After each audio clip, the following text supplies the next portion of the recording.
Israel America போருக்கு பதிலடியாக முக்கிய கச்சா எண்ணெய் வழித்தடங்களில் ஒன்றான ஹோர்முஸ் நீரணையை ஈரான் மூடிவிட்டது.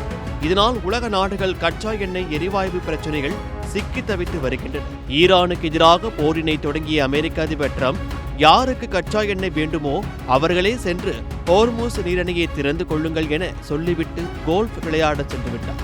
இந்நிலையில் அமெரிக்காவிற்கு ஆதரவாக பிரிட்டன் தங்களது மிகவும் சக்தி வாய்ந்த அணுசக்தி நீர்மூழ்கி கப்பலை ஹோர்முஸ் நீரிணை அருகே அரபிக்கடலில் இறக்கியுள்ளது.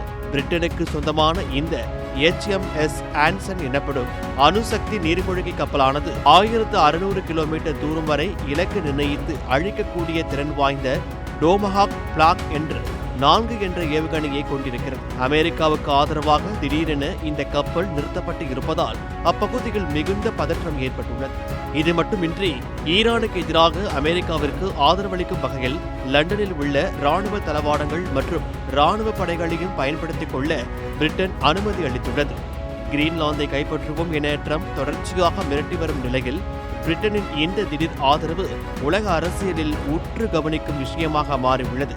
இதனால் வளைகுடா நாடுகளைப் போல பிரிட்டன் மீதும் ஈரான் தாக்குதல் நடத்துமா என்னும் கேள்வி எழுந்துள்ளது.